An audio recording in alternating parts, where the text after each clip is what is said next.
Hello everyone, today I'm watching the worst Olympic event in history, Tales from the Bottle by QXIR or Quixar. Don't know what it is, let's see.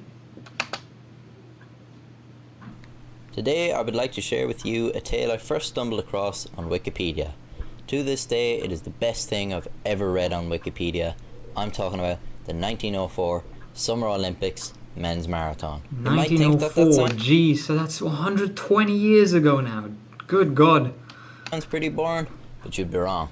The whole event turned out to be hilariously bizarre. It was a total disaster, a complete catastrophe, a clusterfucking shit show. An omelette du fromage. Imagine the scene. Really? It's the afternoon in St. Louis. Temperatures a scorching 32 degrees Celsius. 32 degrees Celsius in 1904. Yeah. Back then, back then, this type of temperature was incredibly high. This was probably like the highest temperatures they got back then. Today, during summertime, this is pretty normal. This is average. It usually gets much higher than that. That's 90 degrees Fahrenheit for those with poor choice in units of measurement. Ha! The course Nice. for the race is laid out on I like that one. Fuck you, Americans. dusty Just country kidding. roads. Cars hosting race But yeah, you are using an inferior measuring unit. officials are kicking up dust clouds all along the track. More on this later. The only source of water was a well at the 11-mile mark. Yet the organisers of this event couldn't tell their arse from their elbow. You can probably already see some potential problems. Out of the 32 athletes that competed, only 14 managed to finish the race. That's less than half. What were they doing? French But what did the other ones? I mean, they survived, right? They didn't die. They just couldn't make it, right? I hope so. man Albert Corey arrived without the correct documents, so he wasn't even allowed to compete for France. Oh. Gobshite.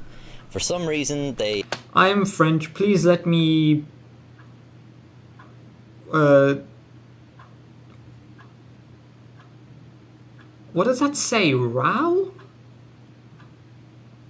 I like running and also I like dogs. They are so nice and I like how they. Whatever. let him compete anyway. Strange. He ran for the US. What? He won silver for them. What kind of fucking Mickey Mouse setup is this? Imagine Usain Bolt just showed up to a race and he said, fuck it, I'll race for Ireland. Usain Bolt, if you're listening to this, please actually do that. We'd like to win too. So this guy is Irish. Fred Lors had to just drop out from the race after about 9 miles due to the poor conditions. He hitched a ride in one of the officials' cars back to the stadium. The car broke down because of course it did. Lors got out of the car, keep in mind he had just taken it for 10 miles, and then proceeded to re-enter the race. Wait a minute! So he basically just cheated the entire race. Imagine he actually wins this shit. Obviously, he crossed the finish line first, the cheeky bastard. He had his picture taken with Alice Roosevelt, daughter of then President Theodore Roosevelt, and he was just about to be awarded the gold medal when someone ratted him out. Lors claimed he was only joking, and the AAU took this in good humour and responded by immediately banning him for life. The marathon included the first 2 black Africans to compete in the Olympics, a move that white people would later come to regret. While in reality they were just 2 students from South Africa, they were portrayed as 2 savage tribesmen brought over as part of a Boer War exhibit. 1904.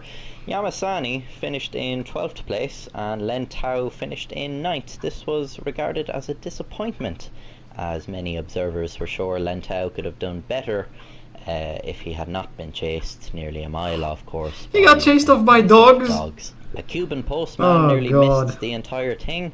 Entering at just the last second, Anderon Carvajal had lost all of his money in New Orleans and he had to hitchhike all the way to St. Louis. So great, a fucking hobo entered the race. He had to... This really is the worst Olympic event ever. I mean, most of the people... I have no words. To race in his street clothes, and he just cut holes in his trousers to make them look like shorts. He was doing well in the race, but he hadn't eaten in over 40 hours, the poor man. And he was so hungry, he had to stop at an orchard during the race to eat some apples. The apples turned out to be rotting from the inside, and he fell violently ill. He still managed to finish in 4th place, the absolute madman. William Garcia was another competitor. Props to him illness for actually managing to do it. He was found almost dead, lying on the road with severe internal injuries from breathing in the clouds of dust from the race officials' cars. Oh my almost God. died. So far we've had a French man competing as an American man, a cheating fucker who almost got away with it, a pack of feral dogs, a penniless postman hobo, and a near fatality. Who won this race? That would be Thomas Hicks, although calling him a winner is probably being more than a bit liberal with the term. Hicks wanted to stop during the race due to the exhausting conditions. Who could blame him? He was physically restrained. I mean, yeah, running in 32 degrees Celsius heat for 11... Was it kilometers? I think he said kilometers. For 11 kilometers without a water supply? Like, no. That's torture. By his basically. Trainers from lying down and you could a rest, easily get a heat stroke. I'm fairly sure that's against the rules by today's standards. To keep Hicks competing, they hatched a genius plan to dope him up, which is, yeah, that's definitely against the rules by today's standards. They gave him drugs? What sort of drugs did they give him? Well, rat poison, of course they gave him rat poison. They probably could have done with learning the difference between performance enhancing drugs and lethal toxins. That's a schoolboy error. Those things are worse. And he still got the W? He still won? After what, drinking rat poison? Worlds apart. What a mad lad. Pretty much opposites, actually. Anyway, Hicks continued with the race, and by the time he reached the finish line, he was barely able to walk, and he was hallucinating. He was tripping balls. His support team literally carried him over the line while he shuffled his feet in the air as if still running. He was awarded gold. He would have died had he not been immediately seen to by several doctors, and Thomas Hicks never raced again. Yeah, no shit, I wouldn't either. Jesus Christ. That is really just the worst thing I've ever seen. So first of all, out of 32 people, only 14 made it. And pretty much most of them were half dead by the time they finished. Something like that could never happen today. It just simply wouldn't. But honestly, this was probably more entertaining. This would probably be more entertaining to watch than an actual Olympic race.